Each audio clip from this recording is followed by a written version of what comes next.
गिया-बारे syndrome यामुळे आता पुणेकरांची चिंता वाढलेली आहे। आठवड्याभरामध्येच रुग्णसंख्या 101 वर पोहोचलेली आहे। पुणेकरांची चिंता या आजारामुळे वाढलेली आहे। 101 वर ही रुग्णसंख्या पोहोचलेली आहे। आठवड्याभरातच इथे मोठे रुग्ण सापडलेले आहेत। एकाच दिवसात 28 नव्या रुग्णांची नोंद सुद्धा झालेली आहे।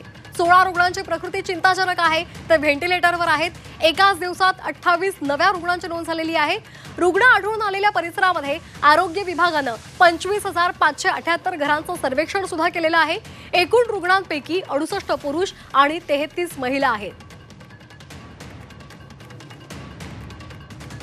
तर या संदर्भात आपण अधिक माहिती घेणार आहोत आमचे पुण्याचे प्रतिनिधी निलेश खरमरे यांच्याकडून। निलेश, आपण पाहतोय गिया-बारेचा सध्या इथे संसर्गामुळे आता पुणेकरांची चिंता वाढलेली आहे। काय सध्याची परिस्थिती आहे आणि आरोग्य विभागाकडून कशी पावलं उचलली जात आहेत?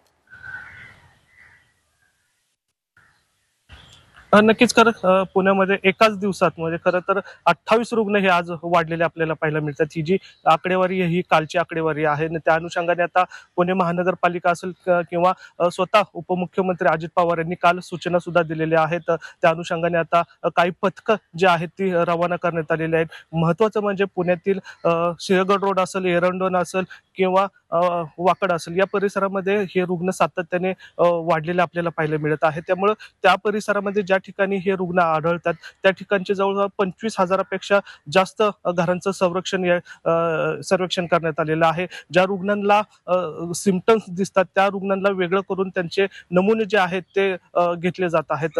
मात्र या सगळ्यामध्ये आपल्याला जर पाहिलं तर पुणे महानगरपालिका आहे ती काही अंशामध्ये कमी पडताना आपल्याला पाहायला मिळत आहे, कारण सातत्याने रुग्ण हे वाढत आहे। मात्र ज्या तुलनेमध्ये पुणे महानगरपालिकेचे ऍक्शन मोर पाजेल आहे तो आपल्याला पाहायला मिळत आहे। काल जरी उपमुख्यमंत्र्यांनी जरी घोषणा केली असली कमला नेहरू मध्ये 50 बेडचं त्यांनी या ठिकाणी रुग्णालय आहे ते ओपन केलेलं आहे, मात्र ती जी संख्या आहे ती आता कुठेतरी कमी पडणार आपल्याला आपल्या या आकडेवारीने पाहायला मिळत आहे। खरं तर खाजगी रुग्णालयांमध्ये पण त्यांनी आता या ठिकाणी व्यवस्था केलेली आहे। पुण्यातली 4 महत्त्वाचे जे रुग्णालय आहेत तिथेही रुग्णांसाठी व्यवस्था रुग्णालयांमध्ये या रुग्णांसाठी व्यवस्था करण्यात आलेली आहे। आपण असेच आमच्यासोबत जोडलेले राहा।